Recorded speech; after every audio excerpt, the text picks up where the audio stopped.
Learning this one thing helped me to heal my lifelong struggles with binge eating, emotional eating, and overeating. And it's been 7 years since I've had a binge. So if that sounds like something you want to learn, stick around. I help women worldwide to heal their relationship with food and their body image struggles.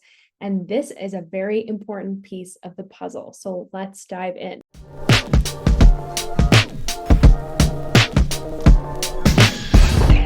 If you are wanting evidence-based tools on how to heal your relationship with food, your body, you feel like you've tried everything and nothing's worked, you come to the right place. Be sure to subscribe, stick around, because you are going to learn some life-changing lessons, I promise you.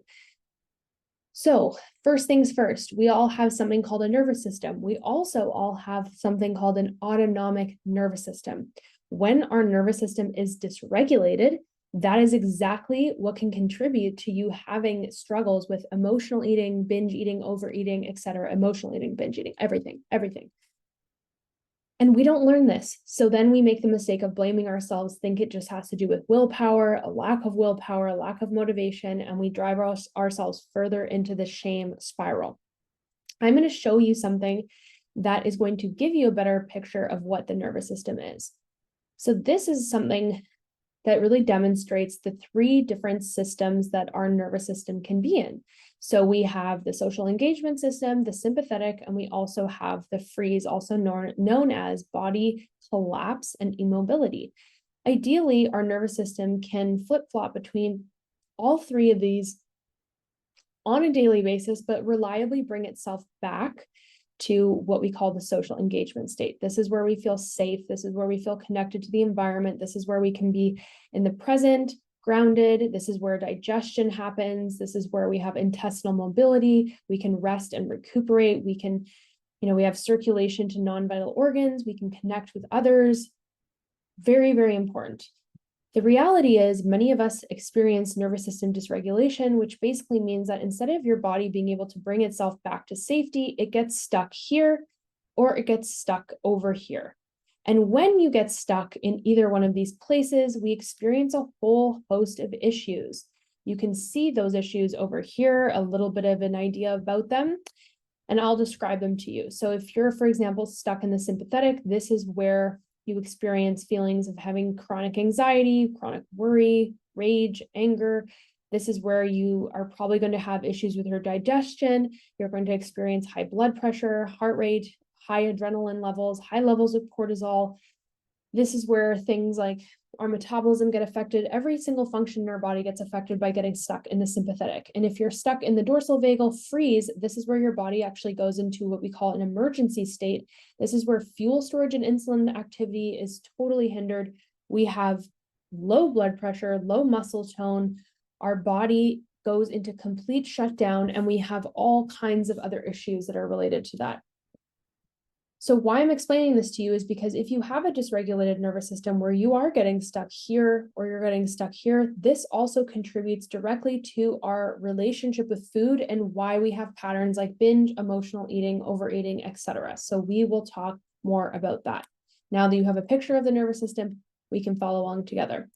So number one, when your nervous system is dysregulated, it can lead to a heightened stress response. So just like I showed you in that diagram, it can lead to you getting stuck in a stress response, particularly if you're in the fight or flight sympathetic nervous system activation. So in response to stress, the body releases cortisol, which is a stress hormone, and that can trigger cravings for highly processed, sugary, salty, fatty foods, because that's what cortisol does to us. So many individuals that have a dysregulated nervous system where they're chronically stuck in that sympathetic activation, they constantly crave those sugary processed foods because of their elevated levels of cortisol.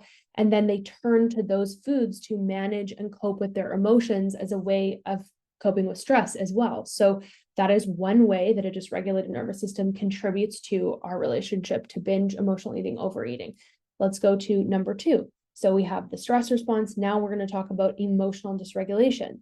So when we have emotional dysregulation, it really means that we have an imbalance in our autonomic nervous system. So individuals find it challenging to manage their emotions effectively. It can feel really uncomfortable, very cumbersome, and they experience a lot of emotional distress. So sadness, anxiety, things like that. So it means that you can either get stuck over here where you're feeling depressed, you're feeling dissociated, shame, shut down, any of that, or maybe you're stuck feeling a lot of anxiety, fear, panic, worry, concern.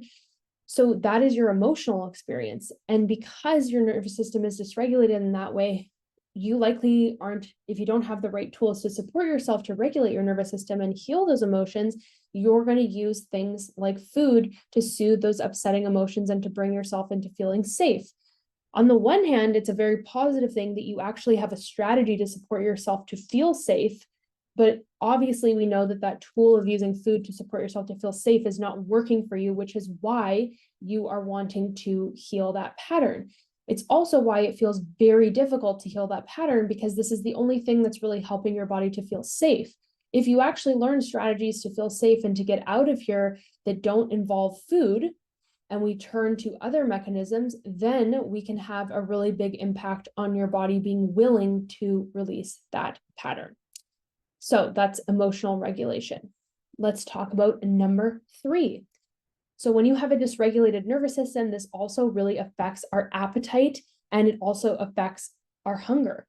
So the autonomic nervous system, when it's dysregulated, it can disrupt the body's natural hunger and appetite cues. Overactivation of the sympathetic nervous system, for example. So when you're in that stressed state, anxious, worried, stress, all the above, it really increases appetite. While when you have an underactivation, it really suppresses appetite, but when you have an underactivation, it really increases appetite. So this imbalance leads us to overeating, to binge eating, and being unable to actually recognize and respond to genuine hunger and fullness cues. The nervous system has a huge correlation and connection to the gut, with the gut-brain axis. And when you have a dysregulated nervous system, you have all kinds of mucked up signals, and people often report saying like, I can't tell if I'm full, I can't tell if I'm hungry, and so on and so on. That's all part of it. Next are insulin and blood sugar levels. So a dysregulated nervous system can affect insulin sensitivity and blood sugar regulation. So when the autonomic nervous system is imbalanced, it leads to fluctuations in our blood sugar levels, which can result in intense hunger and cravings and prompting overeating or binge eating. So we talked about this already, and I'm going to show you this graph again because we can never get enough of it. When you are in the sympathetic, this increases cortisol levels, and they're just going to keep going up as we go into the freeze, because this is what happens as arousal increases, so does our cortisol and adrenaline levels. So this is where, as we talked about, you can see there's an increase in insulin activity here. And this is where people often get insulin resistance because of their prolonged periods of stress. So an imbalanced autonomic nervous system can contribute to sleep disturbances such as insomnia. That is what I had. Oh my gosh, it was terrible. So poor sleep or insufficient sleep can disrupt hormones and that are involved in appetite regulation, like ghrelin, like leptin, and which leads to increased appetite and overeating, because all of those hormones are all mucked up. So obviously, if you are struggling with a dysregulated nervous system, your mood is also going to be dysregulated, and we talked about that earlier. So emotional eating often occurs when individuals are using food to manage those uncomfortable emotions, to seek pleasure or comfort. And a dysregulated nervous system contributes to mood disorders like anxiety and depression, which can lead to emotional eating as individuals attempt to self-soothe and boost their mood through food. And again, so if you don't have other strategies to support yourself to feel safe, to manage your nervous system needs something to feel safe, it's going to use food. For some people, it's food. For other people, it ends up being shopping or drugs or other things. Like our nervous system is just looking for ways to feel safe. The gut-brain axis. The gut is rich in neurons and connected to the nervous system. So a dysregulated nervous system can disrupt the gut-brain connection, that axis, which influences our appetite and our food choices. So again, that's why so many people that struggle with nervous system dysregulation, so they're living a life that's very stressful, they don't have the right tools, they start craving really sugary, salty foods, they start binge and emotional eating, their hunger signals are all mucked up, and they can't seem to get back on track or really differentiate between when I'm full, when I'm not full, et cetera, because of these struggles.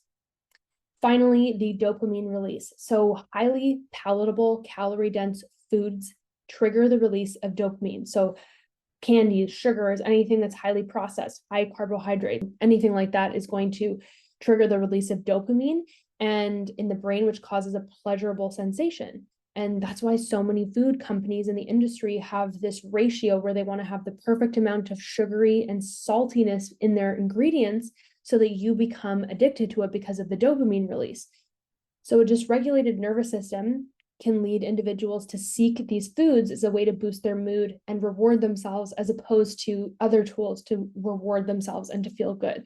So a lot of times it may not even be that you're having a bad day, but it's just you're feeling bored and you turn to food as a way to feel good. And we obviously do learn that a lot through our upbringing as well. Like when we're children, our parents take us out and say, let's go get an ice cream because you did good in school. So we come by it naturally, but having this awareness around, my goodness, how much does a nervous system actually impact my relationship to food? Then you can be empowered to take the right steps to actually heal the root cause. So many people make the mistake of, again, just thinking, if I just have more willpower, if I just make different food choices, if I just cut out these foods, if I get them out of my house, I'm all of a sudden not going to have a binge eating problem. I'm going to go cold turkey and I won't have a binge eating problem. Your brain has been programmed to use food in this specific way to help you to feel safe. You changing what's in the house, what willpower you have, how determined you are to withstand the binge or emotional eating episode is not going to change the fact that your nervous system is conditioned to use that food because your nervous system is dysregulated and in a place where it doesn't feel safe. So learning the tools to regulate your nervous system to feel safe is the door to be able to support your body to heal. I've used many different techniques to support myself to do this. It's not just any techniques to regulate your nervous system is going to equal healing your relationship to food. There's very specific tools that we can use to actually do this. And this is what I teach my clients in my program. So if you'd love to learn more about healing your relationship to food through the nervous system and really understanding how to do this from the root level, so you can have the freedom and peace and confidence you truly deserve with food in your life, give me a call. I would love to share more with you. I offer complimentary consult calls to learn more about that, and the link is below. So please comment in this video something that you learned today, something that you are leaving empowered with, and I will be so excited to see you again next week. Again, I found this to be myself a life-changing lesson when I learned it. And after a lifelong journey of trying to heal my relationship with food, I wish someone taught this to me years and years and years ago because it changed my life.